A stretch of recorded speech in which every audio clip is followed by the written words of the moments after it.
ত্রয়োদশ জাতীয় সংসদ নির্বাচন সামনে রেখে চূড়ান্ত ভোটার তালিকা প্রকাশ করেছে নির্বাচন কমিশন।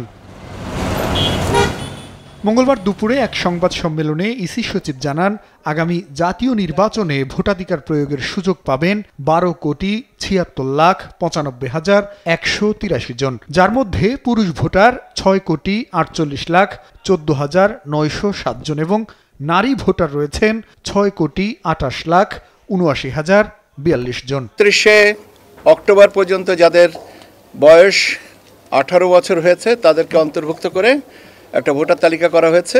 আমি তাদের সংখ্যাটা বলি, 12,76,95,183। এ সময় নতুন রাজনৈতিক দলের নিবন্ধন নিয়ে কথা বলেন ইসি সচিব। জানান, পত্রিকায় বিজ্ঞপ্তি দেওয়ার পর আপত্তি না পাওয়ায় জাতীয় নাগরিক পার্টি এনসিপি এবং বাংলাদেশ সমাজতান্ত্রিক দল মার্ক্সবাদীকে চূড়ান্ত নিবন্ধন দিয়েছে কমিশন। আর আপত্তি থাকায় নিবন্ধন থেকে বাদ পড়েছে বাংলাদেশ আম জনগণ পার্টি। পত্রিকায় যে বিজ্ঞপ্তি দিয়েছিলাম সে বিজ্ঞপ্তির ধারাবাহিকতায় আমরা কিছু সংখ্যক আপত্তি পেয়েছি বাংলাদেশ আম জনগণ পার্টির বিষয়ে।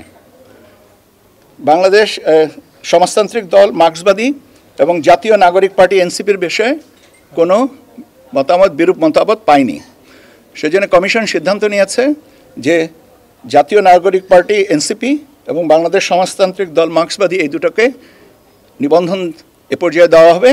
এদিকে প্রবাসীদের ভোটাধিকার নিশ্চিতে পোস্টাল ভোট বিডি নামে একটি মোবাইল অ্যাপসের উদ্বোধন করেছেন প্রধান নির্বাচন কমিশনার। এ সময় সিইসি বলেন, বিশ্বের 176টি দেশে প্রায় 1.5 কোটি বাংলাদেশি প্রবাসী এই অ্যাপসের মাধ্যমে তাদের ভোটাধিকার প্রয়োগের জন্য নিবন্ধন করতে পারবেন। বাংলাদেশ সংবিধানের অনুচ্ছেদ 7(1) ঘোষণা করে প্রজাতন্ত্রের মালিক জনগণ। এই জনগণের মালিকানার চেতনা কোনো ভৌগোলিক সীমায় বাঁধা নয়।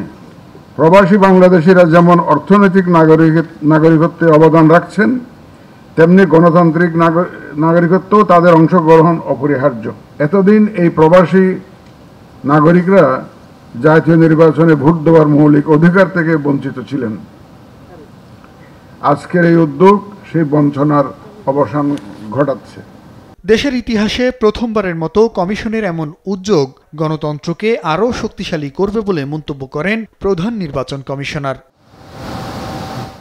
জুনায়েদ আল হাবিব, দেশ টিভি, ঢাকা।